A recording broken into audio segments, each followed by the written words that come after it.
So I got a little piece that I want to say about RJ Barrett, man. RJ Barrett, man, is Tom Thibodeau's new Alfred Payton. RJ Barrett is Tom Whoa. Thibodeau's new Alfred Payton. And Whoa. last year, he turned Alec Burks into his Alfred Payton. You remember last year, all Alec Burks used to do was get the ball and just drive to the rim and just. That's not fair. Yeah, That's I not know. fair. But let me say good morning. Let me say good morning to everybody. you. Salute to Nick Nation. Thank you for joining us again for another journey. You know, as we rock on old school, new fool Knicks. Salute to you, Uncle Freezy. Need to learn, though, burn, baby, burn like Disco Inferno. Yeah, what? Man. Yeah, what? Shout out to the notorious B.I.G. That's right. Yeah. That's right. The greatest of all times. I said it. I didn't take it back. I never will. I meant that. Yeah, that's man. Right. Take that. All right, so we Diddy. Shout out to Diddy, you thief. He'll be like Mace 40 years from now. Mace still looking for royalties. Mace, let me help you out, my bro. You're never getting that. Yeah, Mace. Let me help you out. Let us help you out, Mace. That check is in the mail. That check is in the mail. Long mail. Yes. Yes, indeed. All right, so RJ Barrett is the new Payton's, that's Alfred Payton. That's so disrespectful, Uncle Freezy. Yeah, man. It's so disrespectful. Understand. But I get it. I do get it. That role. He's not playing well right now, or it's inconsistent. And now the things that he doesn't do well, excuse me, it's being magnified. Yes.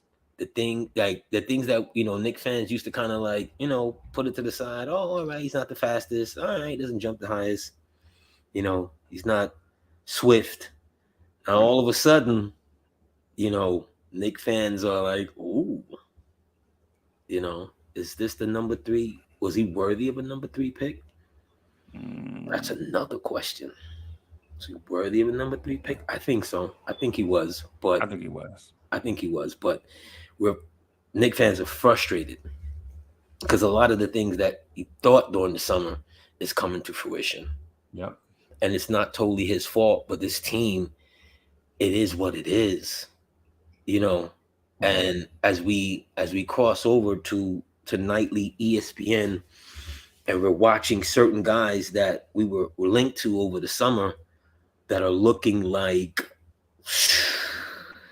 they're just looking like the greatest thing, MVP worthy, and Knicks fans are asking themselves, do we have that in RJ? Right. I don't think he's one of those guys, but I think he could still be a piece. Right. But not because he's a piece doesn't mean he has to be your piece. Right. You see what I'm saying? Like, it's all about how you think about your team building. Right.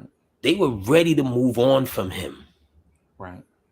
If you believe the reports, and I don't for the most part, but do I think that they were ready to move on from him? Yes. Yeah, I think so.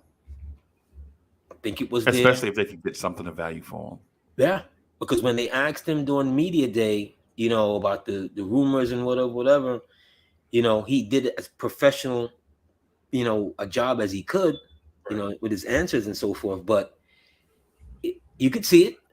Right. He knows it was real. They were ready. Yeah. But 100 and what they gave him, 120, something like that. Whatever they gave him, that can, heal all wounds. Yeah. We kill our babies. Yeah. Or we kill most of them because we're tired. You know what I mean? You're tired. It's like one of my favorite actors, comedy actors, Tony Randall. Tony Randall, waited. I think Tony Randall died at 80. The Odd Couples. Yeah, I remember Odd Couples. Absolutely. And I think he passed at 80. Right. But he waited until he was 78 years old before he had his first. I think he had twins. and he died 2 years later. Right. Okay, so I'm gonna say this in a way, and I don't mean it to be disrespectful, but I always thought he was gay. You know what I'm saying? And nothing wrong with people living a lifestyle or whatever. You know what I'm saying? I mean, I ain't.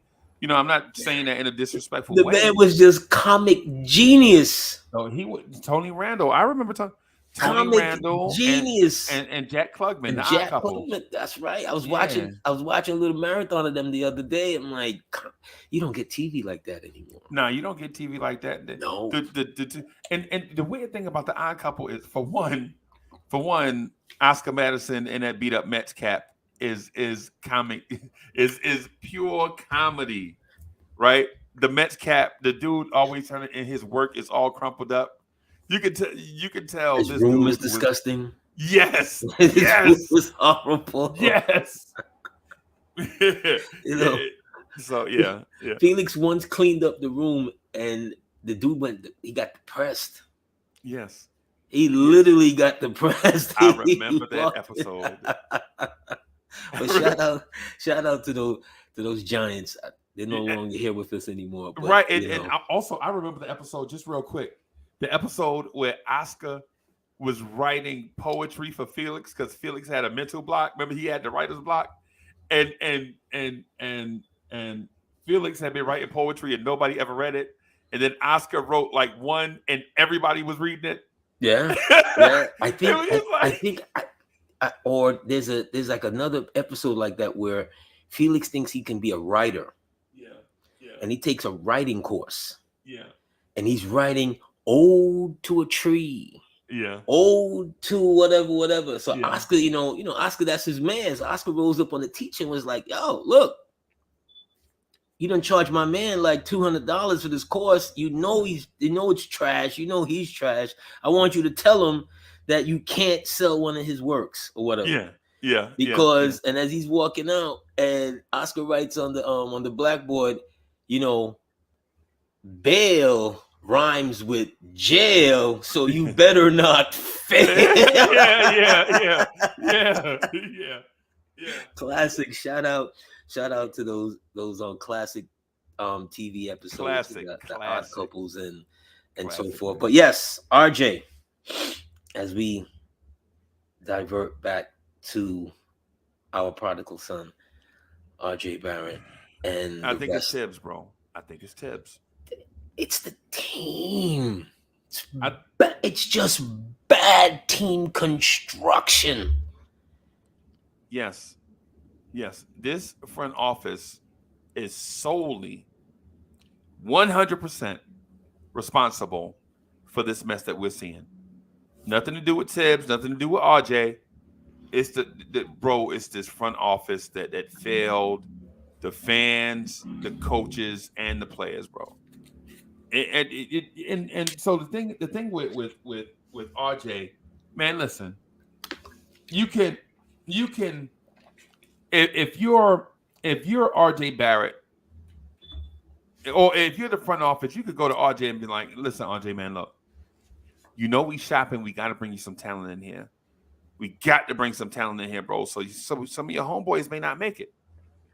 You know what I'm saying?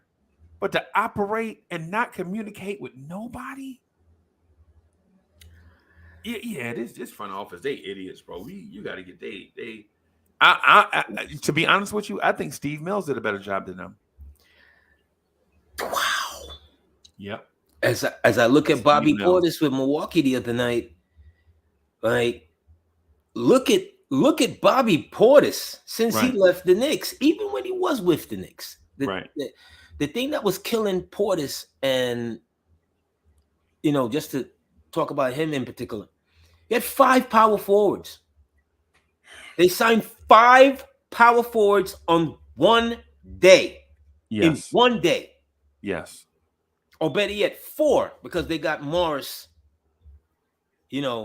like 3 or 4 days later. Yeah.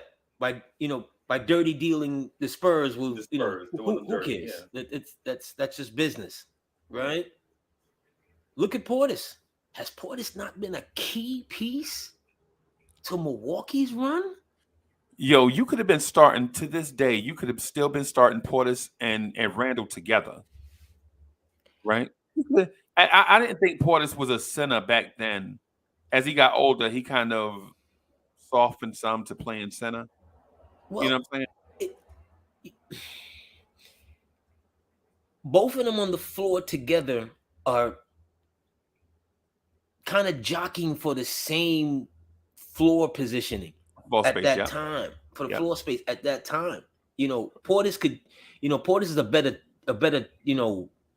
for what you may want as corner three, pull up, not pull up, but off the pick and roll, you can Right. hit him and he can hit the three. But Portis knew his game. Yeah. We soured on him so bad, during those times. It wasn't his fault. It wasn't his fault. He's gonna take the check. Yep. He got what, $15 million for per season. And they cut him. Yeah. And they cut him. Remember, he had the option, and they didn't pick it up. They did not pick it up. They didn't. They pick did it. not They pick didn't. it up. They didn't pick it up and drafted Obi Toppin. When they didn't pick it up, we were like, okay, it makes sense. You don't need all these bodies. Yeah, you don't need all these bodies, right? Yeah. But then you draft Obi Toppin. When they drafted Obi Toppin, I was listening to another podcast, and the podcaster was pretty much saying, from his intel, the Knicks were moving on from Randall for Buddy Hield and whomever. Yeah. What happened to that is anybody's decision. Right. Do I believe that in that what that podcaster said? Absolutely. Yeah. He's more than credible. But what happened? This front office is, I hate to say it because these dudes are smart people, right? But in this space, bro, they look like Keystone Cops. They very smart. They was able to get Dolan to cut him a check. Yeah, a big one. Yeah. That man spent millions of dollars before his first season ever started. Millions. Yep. High price executive talent. Right? Yeah. That for somehow people say, oh, it's only a couple of seasons. Well, okay, fine. I'll give you that. Right. But here's the thing. If you go fishing, right? And I've never been fishing, but here's my fishing analogy. Let me get my rod out. And there's nothing but fish. And you come home with nothing after being there for hours and hours. Right. Are we to still call you a good fisherman? No. You don't know what you're doing. I have to holler at Freezy. What are these worms? What I need on this rod? I don't know nothing about that. I've never been fishing a day in my life. Can someone call me a good fisherman? If I go out there and sit out there for hours and hours, and everybody around me. Yeah. I got a story about it. So anyway, y'all humor me real quick. So our family got together at my grandmother's house, right? My pops was like, man, I heard the fish biting. I'm gonna go down here and I'm gonna bring back a truckload of fish. And my pops turned this. He used to drink Bacardi, and so I saw him take a nip of the Bacardi. I was like, oh shit, we gonna starve, right?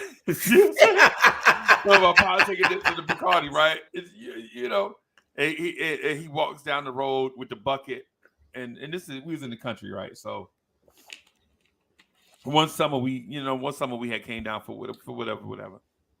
Man, my uncle and them said, yo, my brother don't never lie. He said he gonna come home with this fish. He said he gonna come home with this fish. I'm gonna go ahead and get this grease ready. So my uncle go out there and we outside. He get the fire going to cook fish. He don't get the grease going, but he get everything ready. So when my father show up, they can clean the fish and fry the fish right there on the spot, right? So Unc, like, look at his watch. He had an Elgin watch. That was the thing back then, boy. Elgin. Oh, that was an Elgin watch. Yeah. Bruh. Yeah. So So he looked at his Elgin watch. I'm like, man, that's a pretty watch. You know what I'm saying? My uncle like, yeah, he should be coming any minute now. So we waiting. 30 minutes go by. An hour go by. We're like, what the hell? Did he fall in? You know what I'm saying? My pops, who was driving a deuce and a quarter at the time, a silver deuce and a quarter, pulls in the yard, right? We're like, what the heck? I know he ain't put no fish in the trunk of his car. You know what I'm saying? Have that deuce and a quarter smelling like fish for a week, right? My pops gets out the thing. My pops gets out the car with 2 buckets of KFC and walks over to the table and put it down. And my uncle's like, where the damn fish at, fool? That's a family man. Yeah, he like, they ain't biting. And my other uncle, he was older than everybody, right? My uncle says, what we gonna do with that wet ass chicken and them raw biscuits? You know what I'm saying? Man, we laugh. They clown him. They're like, no, man, you not a fisherman, bro. You are not a fisherman. But the point you go fishing and come back with Kentucky Fried Chicken. He could have came back with nothing. He could have came back with nothing. Right. Could have came back empty-handed. Right, but this story reminds me of Leon Rose. Leon Rose, you told me you was gonna go fishing and you came back with chicken.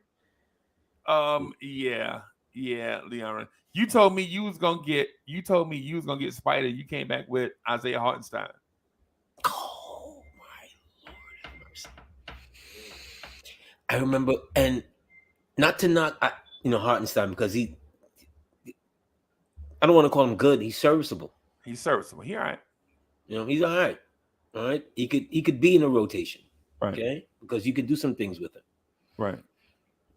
But when they brought him in, I remember I was on another podcast. I said, well, if you got Mitch and you got him, you just gave Sims a 3-year contract.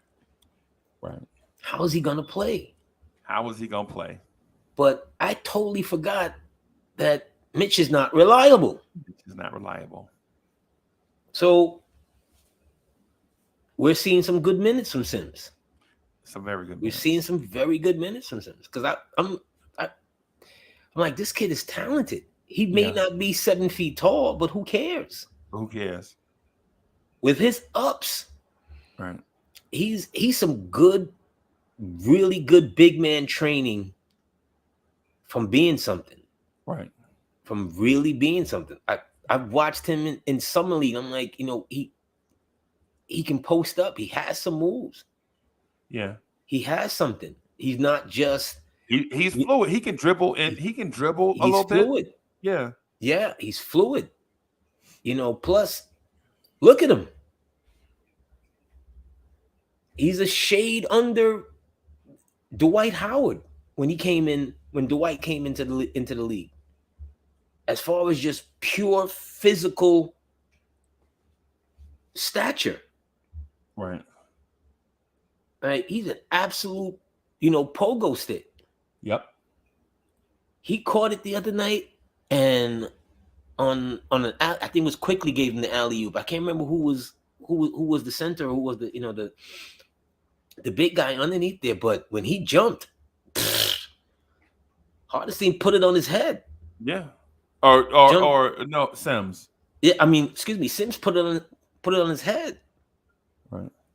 Easily. So he was one of those pieces. They're like, okay, you didn't make a move to clear space. How's he gonna play? So if you believe these reports, they're now ready to move on from Quickly. Right. They're now, ready to move on from Rose. Right. You didn't see this problem 4 months ago? Right. You didn't see that this was going to be a problem? You could see this from a mile away. But how did they not see it? Oh, by the way, that draft pick that you used, to send, those unfavorable Knicks away. Yeah. Wow. There's a lot of guys that came out of the draft now. Right. Hmm? Right. These guys got to go, bro. These guys got to go, bro. I'm telling you, I think Steve Mills was better than them. And no shade on. Listen, when Steve Mills was here, I was frustrated with him because I didn't see the direction. But now that Steve Mills is gone, you could kind of see at least what Steve Mills was trying to do. No. Yeah. No. Yeah. He was clueless as well. No. Him bringing in 1,000 power forwards was a knee jerk move. That was very knee jerk. Because they didn't just bring in a bunch of power forwards; they also brought in a bunch of shooting guards. Remember? He. Oh my God. Him and Perry, because remember, we oftentimes when assessing the Knicks, we forget that Perry is the common denominator. He was here with Mills. He's here with Rose. Okay. I'm not blaming him totally because the buck don't stop with him. Yeah. But he has some influence, does he not? A lot. Especially when Mills was here. Yes. You know, these guys, they don't know how, again, a fish analogy, they don't know how to fish. No. They don't know how to reel in fish when nothing but a pool of fish is right there. Right there. They had, you know, no one can tell me different. They lost KD for stupidity. Because what? You need him to do what? You don't want to insure the deal. What? Huh? You insured Amari. You insured Amari Stoudemire, who is 1/5 of the player Kevin Durant is. 1/5 of the player that Kevin Durant is. You don't want to. Oh, you don't want to take Kyrie. Oh, God. Yeah, today I'm taking Kyrie. Yeah. You gotta do it, bro. You got to do it, man. And, that's why you can't call Mills any better than them because he had the same opportunities as well, and he couldn't pull it in. He traded the crown jewel. Okay, what does he have? What does the Knicks have to say from trading the crown jewel? Let's revisit this, right? And it's 2 words, right? Derrick Rose. Yeah, pretty much. Or if you Emmanuel Quickly. That's what you have. Right. For trading the crown jewel, that's what you got back. Yeah. When there were other things you could have did with KP at the time. Yeah. He had they had those rape allegations. Yeah. And his brother was a pain. Yeah. All of that. Okay, I got you. You wanted to. His brother was a pain to them because they didn't know how to manage people. That's why his brother. If his brother wanted to have some say so what? And a lot of this in revisionist history, a lot of this has to do with. I think it's the reason why Frank ain't here, because KP and Frank Ntilikina pounded the table for the Knicks to trade up to get Luka. And they didn't even listen to him. Well, I wouldn't have listened to Frank, right? To Frank. Yeah. I'm like, dude, you can't dribble the ball. You can't even stay healthy, Frank. You can't. You and your fans, your stands. Yeah, y'all could go kick rocks. They love Quentin Grimes now. Now they love Quentin Grimes, another defensive dude who can't really do nothing offensively except shoot a corner 3. And stay injured. Now they love Grimes. Yeah, but you're not. From what he showed you last year, Showed who last year? The Knicks fans. Okay. Because I was just saying, the small he caption, me nothing. The small caption of what he showed, as far as being defensively sound, able to shoot the ball on dribble, off, whatever, right. Whatever. Okay. Frank never showed that, and. On top of that, how did you clear the path for him to grow? How did you clear the runway for Grimes to go? I know Knicks fans are gonna say, "Oh, you got to earn it. Oh, you got to do this. Oh, you got to do that. Whatever. You got too many guys." AD Frank was 19 when we got him. Grimes was 21 when we got him. Almost 22 when we got him. Okay. Right. These dudes, bro. If you're gonna stay in college for 3 years, you got to come in ready. Frank was 18 when we got him. Frank was 18 when we got him, bro. Yeah, but Grimes is ready. Because when Grimes got his moment last year, he came in, he played. Remember, his first game, I think he scored 27. No, that wasn't the first game. That's the first game he started. Was it the first game he started? I think. Yeah, I think it might. I may be wrong. His first extended minutes. Right. Let's say that. I can't remember if he started or come off the bench, but I remember he had 27. Right. Okay? When your young guys are showing you something, it's one or two things, Freezy. It's either they're showing you something for you, or they're showing you something for somebody else. For somebody else. Yeah. It can't. You can't have it both ways. You can't have it both ways. You just can't. You can't. Not for a long period of time. Right. You have 3 years of this O.B. Randall nonsense. It's 3 years. Yep. Right. Yep. What sound management does this? Right. Like, when I cite, well, we're old school Knicks, so whatever. Right. Utah got Karl Malone. Utah moved on from Adrian Dantley. Yeah, they sure did. And that Utah team was actually pretty good. They had AD and Dr. Duncanstein together. They were actually pretty decent. Duncanstein, from NC State, Thurl Bailey was on that team, right? Yep. They had a decent team. But once they got Malone, Stockton, they cleared the runway. They got Frank Layden out of there and hired him and his fish ties. Remember Frank and the fish ties? Yes. There's something to be said about characters in sports. Right. Men and women that walk to their own drum. Yep.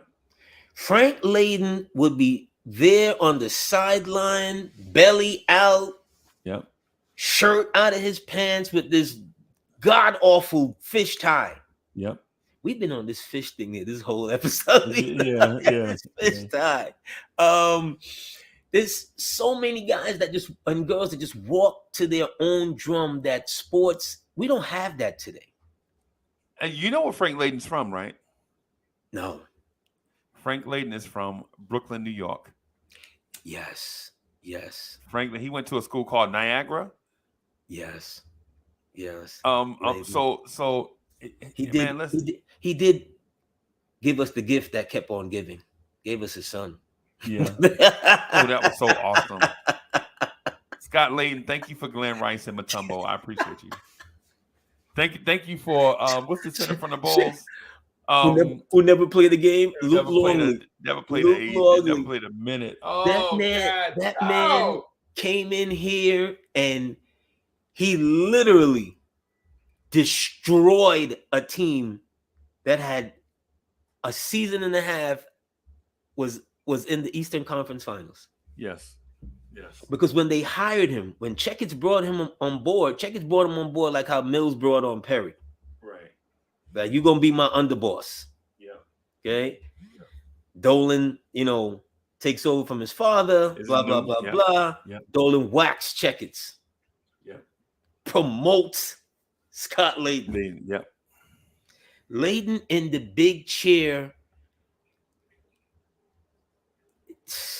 That's as incompetent a job as Leon Rose.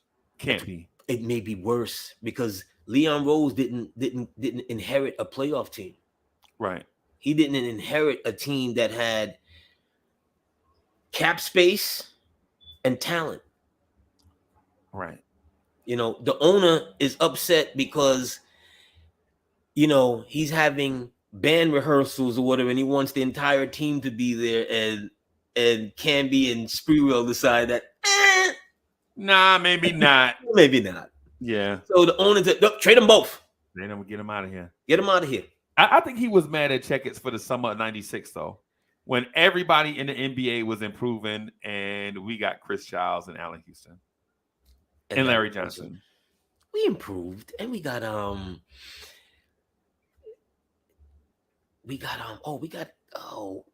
did we get? No, we didn't get Mills then. We got Mills like a couple of years. You talking about Chris Mills, right? No, we got Chris Mills a couple of years later.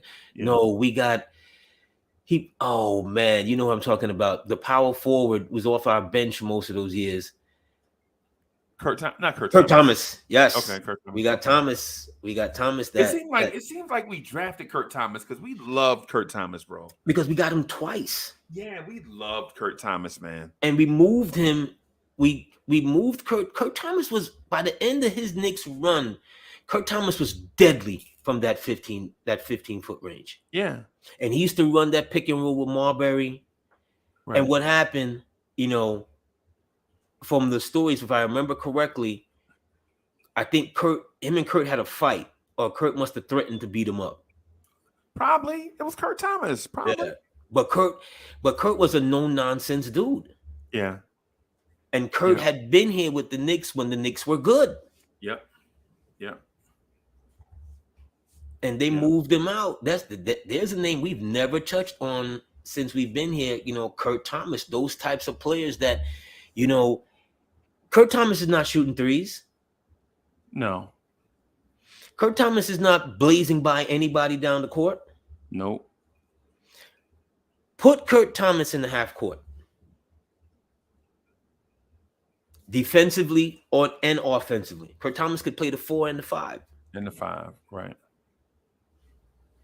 Need players like that. Glue guys that, you know, when he came here, because remember, Kurt Thomas was hurt. He was injured a couple of times. I believe they traded for him from Dallas. Yeah. Original, or they signed him as a free agent, something, because I think he had broke his leg, or he was injured for a little minute. Yeah, yeah. When the Knicks got him, he was able to, you know, just kind of find his footing, and slowly but surely he became a part of the rotation, became important. Yeah. Need guys like that. And the thing I liked about Kurt Thomas was anything that you needed him to do in the front court, he would do it. Right? He would do it. Kurt Thomas and Pat Ewing hurt, missing a couple of games. Kurt Thomas can start at center. You know, so Kurt Thomas could do, you know, a lot of stuff. They had Wallace at the time as well, right? Because they drafted Wallace, traded Wallace, and bringing Wallace back. Wallace might have been on the Knicks like 3 times, I think, if memory serves me correctly. Right. But Wallace couldn't outdo Kurt Thomas. Nah. You know, I remember when the Knicks got Wallace that year. I think they had Wallace, the cat from Kentucky, and another guy. They got 3 picks that year that they got, right? Wallace was coming off being player of the year, college. Took Syracuse to the finals and everything. Yeah. Wallace slid all the way down to when the Knicks picked him, 16th or 17th or something like that. 18. 18, right? Because they had 18, 19, and 21. And 21, yeah. Or something to that effect. Yeah. And we didn't want to trade them picks to move up to 10. You remember that? They should have got Jermaine O'Neal in that draft. They should have got Peja Stojakovic in that draft. No, that's what I remember vividly. And Jermaine O'Neal spoke about this, you know, in an article in a podcast, I think not too long ago, where his agent had told him that the Knicks was going to make the move for him. He thought he was going to New York, but that's the story. That's the story of the Knicks. I talked to him about that. I used to know Jermaine O'Neal. How about I put it that way? Mm-hmm. When he was really young, him and my cousin's cousin Jason Brown played at Eau Claire High School in Columbia, so we used to Okay. go to all of their home games, and so the thing was, the Knicks are interested, but so was a bunch of other teams interested, and because Indiana was in the hunt too. Indiana wanted Jermaine O'Neal too out of high school, right? Indiana Right. wanted Jermaine O'Neal. The Knicks wanted Jermaine O'Neal. All the old school teams that you wanted power that use power forwards wanted Jo, right? Um, the Knicks at the time, the move should have been at the time to try to get Stephon Marbury. That should have been the move. Marbury out of Georgia Tech those first few years. The Knicks had veterans and draft picks. They could have did it, right? Nobody knew. I mean, they could have got Kobe too, but they didn't know Kobe was going to be that good. No one knew outside of Calipari. Right. But Kobe was saying when he was in high school, he wanted to play for just 3 teams. The Sixers, and the Sixers were not drafting Kobe because they fell in love with Allen Iverson the year before that. Right. You know what I'm saying? Right. The Lakers or the Knicks. And just like our normal thing, the Knicks name is brought up in conversations, but we never do nothing. I thought the move for them, and I heard him speak on this. Checkers. He said that people were telling him, or not even Checkers. One of the WFAN, I think they were interviewing him, or like after the draft or whatever, and they were like, I was telling Checkers, you have to go after Ray Allen. Really? It's Ray Allen. It's Ray Allen in that draft. Yeah. I heard that. He said you have to go after Ray Allen. They didn't have enough. Because remember, for people who don't remember Ray Allen or know him as, the 3-point shooter. Right. Early Ray Allen, I would have easily taken him over Marbury. Easily. And at the time, because no disrespect to early Marbury, because Marbury was the truth. Right. And so what I was going to say to that point though is, you lived in New York, right? So you watched Big East basketball. Yes. And Big East basketball was probably at that time rivaling the NBA in that region of the country. Yes. Big East basketball, right? Where I was back and forth from New Jersey to South Carolina, New Jersey, South Carolina. And so I got to see Georgia Tech. You know what I'm saying? During that time, Georgia Tech had a backcourt of John Barry and Stephon Marbury. But this is right Lethal Weapon after, 3. Yeah. This is right. I was just about to say this is right after Lethal Weapon 3 of Kenny Anderson, Brian Oliver, and Dennis Scott. Right. You know what I'm saying? And then in the middle, they had Malcolm Mackey. Right. So it was like this Georgia Tech was. So I saw Marbury do some stuff with Georgia Tech. I was Bobby Cummings could recruit. Yeah. He could really, I think he's from the Bronx. He's from the Bronx. Yeah, he's from the Bronx. Bobby Cummings could going back to when they had Price and Sally. Yeah. He could always recruit. But go ahead. Yeah. Oh my God. Mark Price. Yeah. He could always, I remember for a good long time. I mean, they never, I think they might have got to did they get to the Final 4 with Lethal Weapon 3 or the Final 8? So. They got to, I don't know if they lost to UNLV or they lost to some. I think they got to the Final 8. Yeah, I think they might have got to the Final 8 or something to that effect. In 90, I think it was 90. They might have lost to somebody like right. Syracuse. Did Syracuse have a big man or something in 90? Well, they're DC. Let me Google that so I can. DC or DC's Player of the Year in 90. Oh my God, that dude was so talented, bro. He just didn't want it.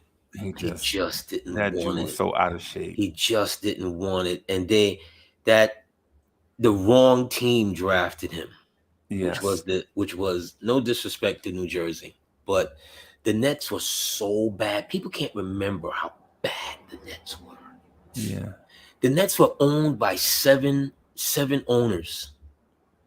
They were doing things like drafting Dennis Hobson. Yeah. Remember that? What's my guy who he passed away some years ago? Kind of he was like a Ben Wallace stature. Gosh, I can't remember. They drafted him, I think, like number 14. I know who you're talking about. I don't want to say his name because you're gonna make me laugh. They drafted him at Are you talking about Dwayne Shensis or Yinka Dare? Yinka the Stinker. God rest your soul. Yinka the Stinker Dare. Oh my God. Dwayne Shensis. Benoit Benjamin. Yes. And for those that don't know, Dwayne Shensis is the dude that played the Russian center in the movie Eddie for the Knicks. Me no basketball. That's Dwayne Shensis. Me no basketball. Me no basketball. What? Dwayne Shensis. Oh my God, bro. Chris Morris. Chris Morris was crazy, bro. I remember when they got what's the point guard that played at Oklahoma State? Mookie Blaylock. Mookie Blaylock. Yeah. Right? They draft Mookie Blaylock 1 year. Then the following year they draft Kenny. Yep. And at the time, I think was Bill Fitch their coach? Bill Fitch was I think Bill Fitch. Bill Fitch was their coach. No, Chuck Daly was their coach. No, Daly comes on after Fitch. Oh, okay, yeah. You're right. Fitch is their coach at the time. Right. Yeah. Why do I know so much about the Jersey history? And this is former Celtic NBA World Champion coach Bill Fitch now. Yes. This ain't just like a random dude. This is like a championship level coach brought in to save a franchise. They got Mookie, and I'm like, why are you drafting Kenny with Mookie? Because Mookie was pretty good. It was decent. Yeah, he was pretty good. And like again, you want to draft the best talent available. I get it, but you have to know what you're gonna do with that. Right.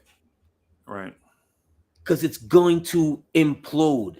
Same thing like Mark Jackson, Rod Strickland. Yeah. But the Knicks didn't just draft.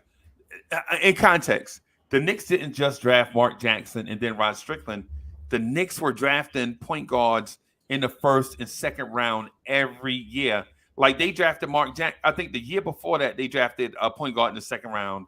Tony something or whatever. They draft Mark Jackson. You don't even hear that dude name no more. And then it's like, so for all those years, the Knicks, even 89, the Knicks drafted a point guard. They drafted point guards like 86, 87, 88, 89. And then they drafted point guards in like 92, 91. They draft Greg Anthony. They drafted point guards like every year, bro. I actually went to that draft that night.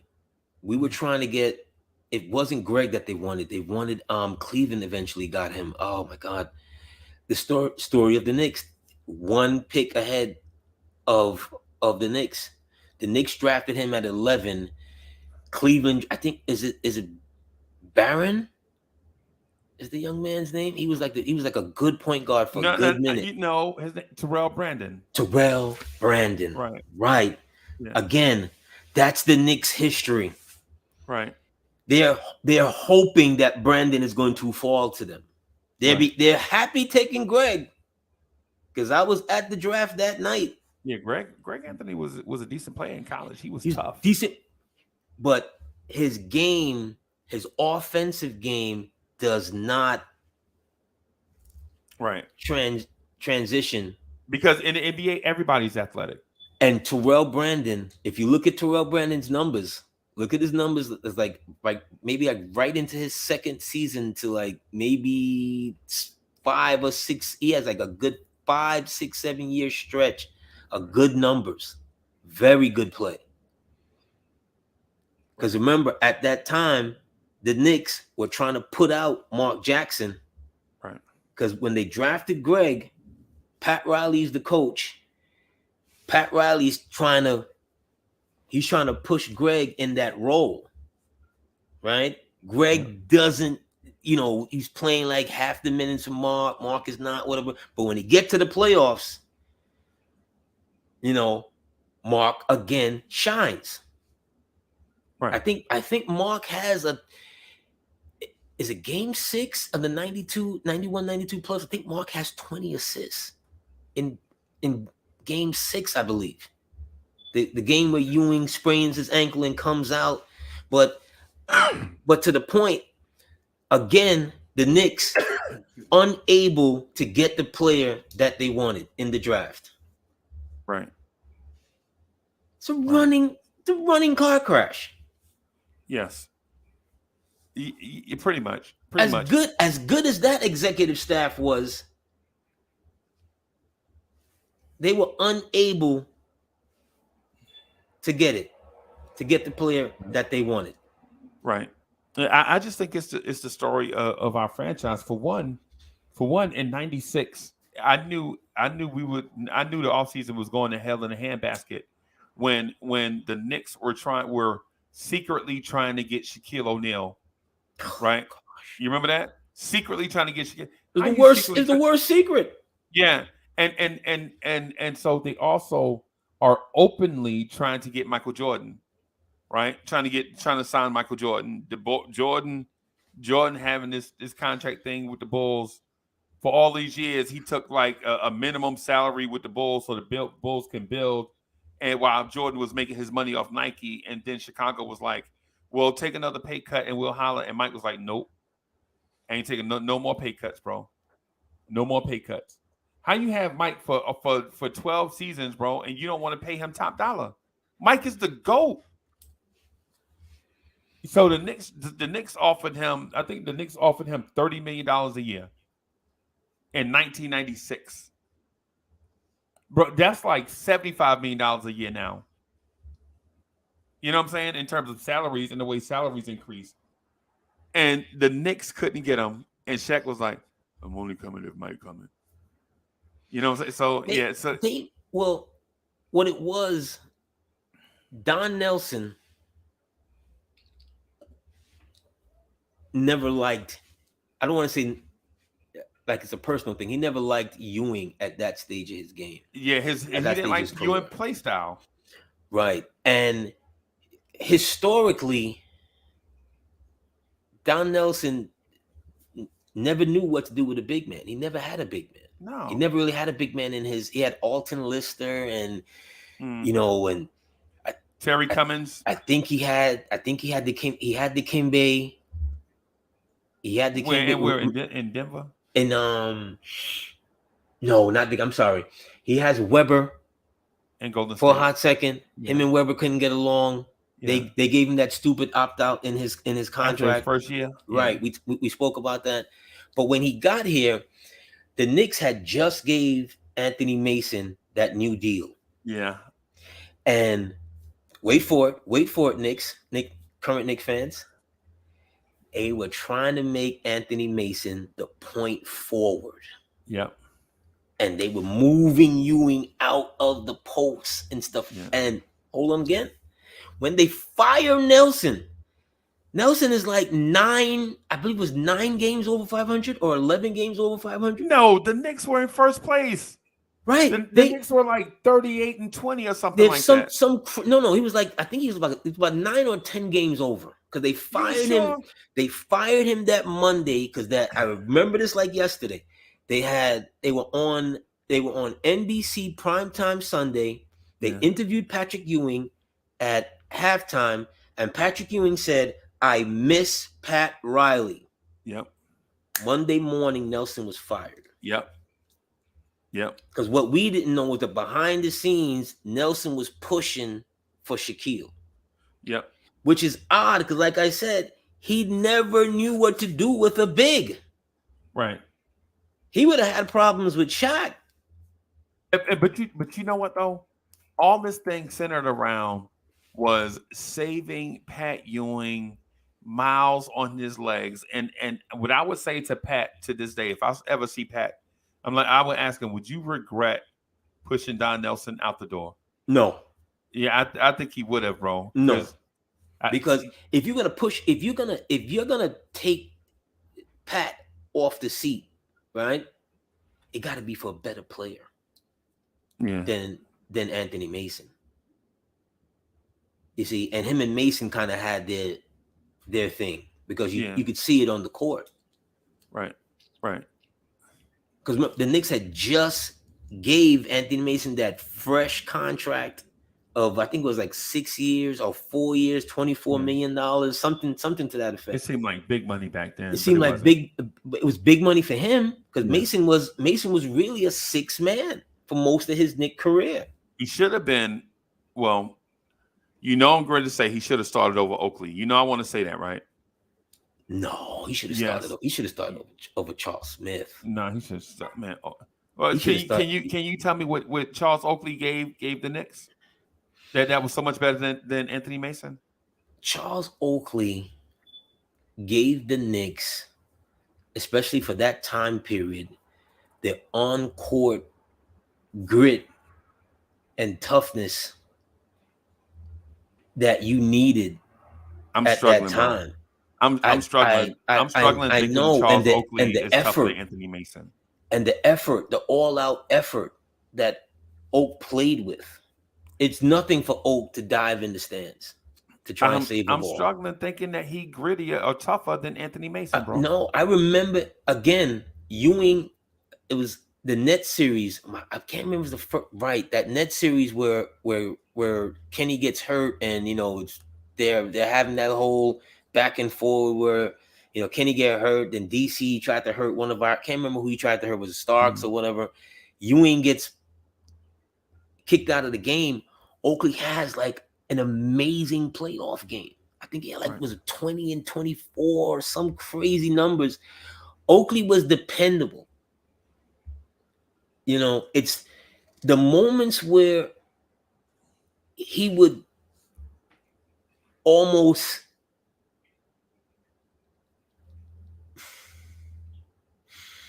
willfully put Charles Smith in key positions. It made no sense. He wasn't that guy. No knock to Charles. He wasn't that guy. The Knicks used him wrong. He was a power forward that they tried to shrink him down. They didn't try to. They did. They shrank him down to be a small forward. Yeah. Yep. Right? And to his credit, he's a team guy. He goes for it. Yep. He then wrecks his right knee because of it. Because 6'10" dudes are not not designed to be wing players, bro. Not at that time. No. Not back then. No. Remember, Derek McKee was 6'10". Derek McKee was a freak athlete, but Derek McKee, but for back then was more. You see what I'm saying? Right. Charles Smith was a power forward. When Derek McKee was more like a guard-ish in a power forward body. Because he could guard Scottie Pippen and Michael Jordan in the same game. He was a legit, point forward. Right. And Indiana and Seattle used him like that. To their credit, right? But my point again with Smith is in that key game 5, he's on the floor when he shouldn't have been on the floor. Right. Okay. See what I'm saying? When Ewing gets the ball, God, I could see it like yesterday. Ewing gets the ball and he barrels into the lane and he gives him the pass. He fails like 5 times. You can hear Marv Albert's call today. Stop, block, again. Stopped again. Yes. Pippen with the block. And man, Scottie Knicks also Pippen shot 67% from the free throw line in that game. I think they missed some crazy 15 free throws, or it should have never even came down to that. But he should have never been on the floor at that time. Nah, he should have been on the floor. And over again, they would have him in those key situations. Yeah. He wasn't that guy. Yeah. But he was a man coming out of Pittsburgh, though, bro. He had a reputation. Dude, he was good. He was good in Clippers. We thought he was star, bro. When they made the trade, I remember when they made the trade, I understood it, which the key pieces in the trade for both teams were Mark Jackson going, Charles Smith coming. Yeah. We got Bo Kimball Oh Or did we God. send Bo Kimball? No, we got Bo Kimball. We got Bo Kimball. They had made it. They made a after that 91-92 run when they took Chicago to Game 7. They literally had resurfaced the team. Yeah. In comes Blackman, Tony Campbell. So for one, Bo out goes all your 80s guys. You saw all the 80s guys. You saw your Gerald Wilkins, your Johnny Newmans, your Kenny Walkers. All of them guys have been kind of weeded out under the Riley era. And you saw guys like John Starks get more prominent roles. Like Starks started off as the 15th man, and every year you could see him work his way up. And by the time Starks was starting, he was the unquestioned starter for the next 4 years, easy. Yeah. You know what I'm saying? Until when did they get 96? Yeah. Right. So he has like a 4 or 5 years as the unquestioned starter. Yep. And quite frankly, when you look back at over the course of history, I think Starks is probably a top 3 Knicks shooting guard of all time. I'm talking about a shooting guard that plays shooting guard. Yes. Not a point guard that plays shooting guard, or a small forward that plays shooting, but John Starks was he was a combo. Bro, there was some nights. I saw a game in Atlanta. Derek Harper looked so bad, bro. I was like, why is this here? This fat bro. Yeah, and then now I hear Derek Harper talk about the Knicks back. Derek Harper, look, man, I don't know what happened in the locker room, but I know on the floor, you was not it every night. I love Derek. Like I said, I love all those guys. Right. So to hear them come out, well, not all of them, but to hear any one of them come out and to say anything, derogatory, to the team, it's kind of like it's shocking. You know what I mean? It's kind of like, it's unsettling, and especially with him, because I've mentioned this before. Game 3, you left Sam Cassell not once, twice. All game. It was all game. In the final minute of the game. We up by 1, and you leave Sam Cassell open at the top of the key. Top of the key. I'm talking about this is under 3 minutes. This ain't like under 1 minute. So it's under 3 minutes. You leave Sam Cassell, and Marv Albert says yes, and you could just feel Knicks fans' heart just between those defensive laps and the Hugh Hollins baseline offensive foul call on Ewing. Cost them that game, and that's where the series was lost, because the Knicks should have won all 3 games. Yeah, it should have been 4-1, but shoulda, woulda, coulda. Yeah, it didn't happen. Yeah. I ain't even gonna lie to you, bro. If it wasn't for Starks in that playoffs, I don't even know if we get there. You know what I'm saying? Derek Harper, you don't get that far without John Starks. And then to hear Rolando Blackman say Starks was cold, man, he should have called me off the bench. I respect the player's point of that, but Rolando Blackman, I'm a lifelong NBA fan, bro. I remember watching you and Derek Harper choke away playoff games as a backcourt in Dallas. How do you not win a championship with Derek Harper, Rolando Blackman, and Mark Aguirre, Sam Donaldson? How do you not win multiple championships? Well, you know how you don't win championships? Rolando Blackman and Derek Harper choke in big games. Choke is harsh, Freezy. Bro, I mean, San Antonio barely made the playoffs, bro, and punched them in the gut. Yeah. You know what I'm saying? Now the Seattle series, when it's your big 3 against their big 3, I could see it. You know what I'm saying? With Tom Chambers, Xavier McDaniels, and Dale Ellis, I could see that back and forth between and Seattle pulling that out. But come on, bro. Derek Harper, how you letting the Phoenix Suns beat up on y'all? Like somebody name me one Phoenix Suns player from the 80s. Tom Chambers from Seattle, right. Kevin Johnson in 89. He gets there. because Kevin Johnson was on Cleveland drafted him. Yeah. All right. So he was Mark Price's backup for a couple years. For like a year or so. For a year, like that. You remember their backcourt, the entire backcourt in Cleveland? What? Price, Harper, Johnson, Elo, Del Curry. Was Battle on it? No, Battle's on Atlanta. No, Battle was in Cleveland. He started in Atlanta and went to Cleveland and then wound up in Boston. Right. But John Battle was there with them too. Yeah, they had some good. I mean, you could say the same thing for those Cleveland teams. They choked away, that year when you see Jordan hits that famous shot.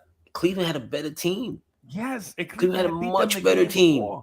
Cleveland had a much better team. You remember? So the game before that, Ron Harper goes off and beat the Bulls. But the game before that, Ron Harper missed that game, and Jordan roasts Craig Elo, right? Yeah, but he was just a different animal. He was just a different.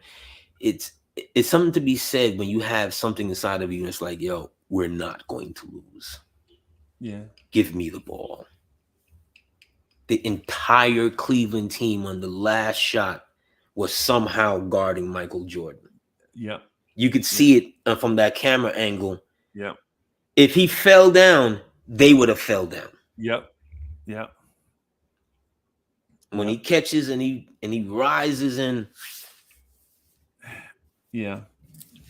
And the sad thing is people hear the shot on Elo, good. Right. But what people didn't know is Craig Elo had been in playoff battles before that with the Houston Rockets. Remember that Ralph Sampson Houston Rockets? Yeah. Yeah. AD, I gotta go, brother, so I can get ready so me and Miss Mo can ride out. All right, sir. No problem. Good luck to you. And today also with your fantasy this week, and it's football Sunday. It's always a pleasure. I'm playing Coach Malpica this week, and Coach Malpica been crying. Wah, Uncle Freezy, wah. I'm just messing around with Coach. Shout out to Coach, man. Shout out to Coach, man. Shout out to everybody. Thanks again for joining us on the journey. We, as always, it's always a pleasure, Uncle Freezy. All right, y'all. Peace, y'all. Look for me in the world.